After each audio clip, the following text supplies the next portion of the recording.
بسم اللہ الرحمن الرحیم۔ السلام علیکم ناظرین، پاکستان کی جو صورتحال ہے، جو کل افسوسناک واقعات ہوئے جو راولہ کوٹ میں اور کشمیر کے علاقے میں نہایت افسوسناک تھے، جس میں بہت ساری شہادتیں ہوئیں۔ اب کس کو شہید کہیں اور کس کو شہید نہ کہیں، وہ بھی اپنے ہیں اور وہ بھی اپنے ہیں۔ فوج کے بھی لوگ بھی اپنے ہیں، جوان جو شہید ہوئے ہیں، اور جو وہاں کے سویلین شہید ہوئے ہیں، جو بے تحاشا ہوئے ہیں، وہ بھی ہمارے اپنے ہیں۔ اور نہایت تکلیف دہ بات ہوئی ہے، لیکن یہ افسوسناک واقعہ نہیں ہونا چاہیے تھا۔ یہ کوئی بڑا مسئلہ نہیں تھا کہ اسٹیبلشمنٹ کو چاہیے اور حکومت پاکستان کو چاہیے کہ بیٹھیں اور اس کو بات چیت سے مسئلے کو حل کریں۔ یہ کوئی ایسا بڑا مسئلہ نہیں تھا کہ وہ 12 سیٹیں جو پاکستان میں الیکٹ ہوتی ہیں وہ کوئی قرآنی آیتیں ہیں جس کو آپ تبدیل نہیں کر سکتے۔ ان کو ختم کریں، جس طرح کشمیر کی اکثریت کہتی ہے اس طرح سے آپ مانیں۔ آپ 12 نہ کریں، 5-6 کر لیں، تو تاکہ اس سے یہ ہوگا کہ لوگ تو راضی ہوں گے نا۔ آپ اس کا مطلب یہ تو نہیں کہ آپ گولی چلا دیں اور گولی چلا کے وہ بھی اندھیرا کریں، گولی چلا کے آٹومیٹک اسلحے سے فائر کریں اور بے تحاشا لوگوں کو گرا دیں۔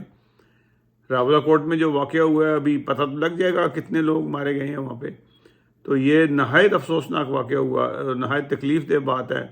اور یہ جس طرح سے پہلے کشمیر کے خلاف، مقبوضہ کشمیر کے حق میں اور انڈیا کے خلاف جلوس اور جلسے ہوا کرتے تھے انڈین قونصلیٹ کے سامنے، آج دنیا بھر میں پاکستانی اور انڈینز کشمیری جو مقبوضہ کشمیر کے لوگ ہیں، وہ اکٹھے ہو کہ وہ قونصلیٹ کے سامنے اور ہائی کمشنر کے سامنے انہوں نے جلوس نکالے اور اپنی یادداشت نوٹ کروائی کہ یہ جو سے ہیں وہ لوگ اس کے خلاف ہیں جو آپ نے کشمیر کے اندر کیا ہے۔ تو اس چیز کو سوچیں، ان کے رائٹس جو سے ان کو دیں تاکہ یہ مسئلے کو حل کریں، نہیں تو یہ آگ بڑھ جائے گی۔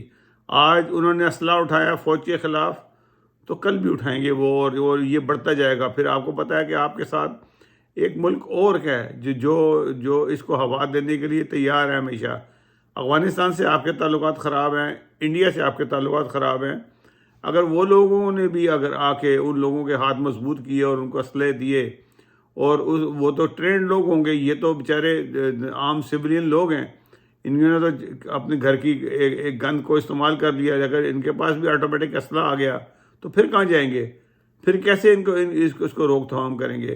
تو اس کو خدارہ اس بات کو فوری طور پہ ختم کریں، اور کسی بھی طریقے سے ان لوگوں کو راضی کریں، ان کا جو نقصان ہوا ہے ان کی مدد کریں، اور جو ان کے مطالبات ہیں اس کو مانیں۔ یہ کوئی مطالبات ایسے نہیں ہے کہ اس کو نہ مانا جائے، اس کا جواب صرف گولی ہے۔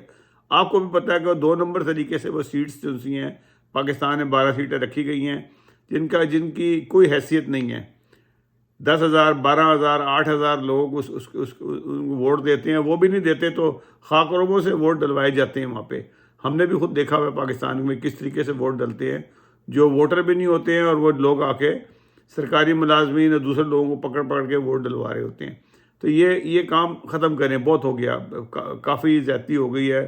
2024 میں کافی کوئی ڈرامہ ہوا، اب یہ مزید مت کریں۔ اور بلدستان اور گلگت کے الیکشن کے اندر بھی خدا را انصاف سے کام لیں۔ اب یہ ضد چھوڑ دیں کہ آپ نے کتنا کا پی ٹی آئی کو نیچے لگانا ہے یا عوام کی رائے کو ختم کرنا ہے۔ عمران خان کو رہا کریں اور ایک صلح صفائی سے بات کریں، بات چیت کا دروازے کھولیں۔ جب تک آپ بات چیت نہیں کریں گے، آپ مزید پریشانی ہو جائیں گے۔ پاکستان کی اکانومی جو سی ہے وہ تباہ ہو رہی ہے، اور تباہ سے تباہ ہوتی چلی جا رہی ہے۔ آپ سے دنیا صرف آپ یہی سوچ رہی ہے نا کہ آپ ایران کی اور امریکہ کی صلح کروا رہے ہیں، آپ کوئی صلح نہیں کرا رہے ہیں، وہ سب آپ کو کھلا رہے ہیں۔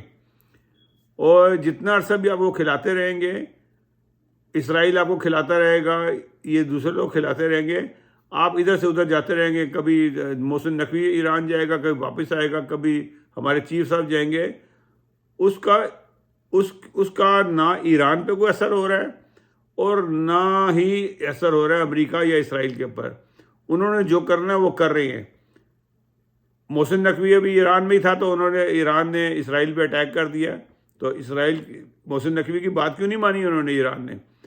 اور ابھی بات چیت ہی ہو رہی ہوتی ہے تو امریکہ کے کسی نہ کسی علاقے کے اوپر وہ اٹیک کر دیتا ہے، کوئی ڈرون بھیج دیتا ہے، اسرائیل اٹیک کر دیتا ہے ایران کی تنصیبات پہ، ادھر سے آپ کویت کے اوپر اٹیک کر دیتے ہیں، بحرین پہ اٹیک کر دیتے ہیں. تو یہ آپ سمجھتے کیا ہے کہ آپ کے کہنے پہ یہ لوگ رک جائیں گے؟ یہ کبھی نہیں رکیں گے.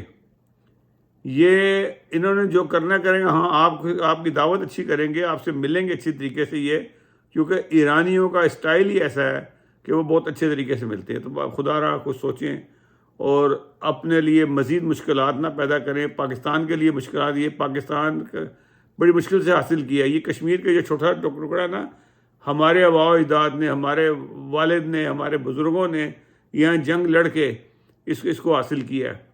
فرقان فورس میں میرے والد صاحب اس میں شامل تھے، ہمارے اور بہت سارے عزیز و اقارب شامل تھے جن لوگوں نے وہاں پہ محنت کی اور یہ چھوٹا سا حصہ جو سا حاصل کیا ہے.